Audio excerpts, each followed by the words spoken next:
بسم الله الرحمن الرحيم. تحية لكل مستمعي إذاعة صراحة أفهم. قبل ما ندخل في الحكومة ماذا بيا ساعة أولا نبعث تحية إجلال للرئيس منصف المرزوقي اللي خرج معناها من القصر الرئاسي avec beaucoup d'humilité، معناها تواضع كبير، وكما دخل القصر كما خرج من القصر. ما عملش البهرجة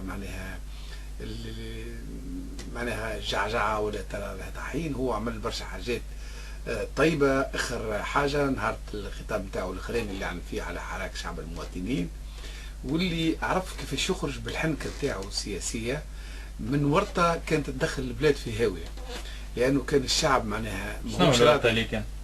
الشعب كان مش راضي على النتائج هذه من ناحية، وثانيا كان ثم ضغط من الشباب يعيط تزوير تزوير تزوير، وهو لقى المخرج لأنه صار له في دورة أولى أنه قدم طعون ولم تقبل، دونك عارف هو الثانية أن الثانية لن تقبل الطعون، فقال نحطوا ليزي قدام مسؤولياتها، وإذا كان هي قالت راهو فما معناها شيء مس بالنزاهة الانتخابات سأراجع موقفي.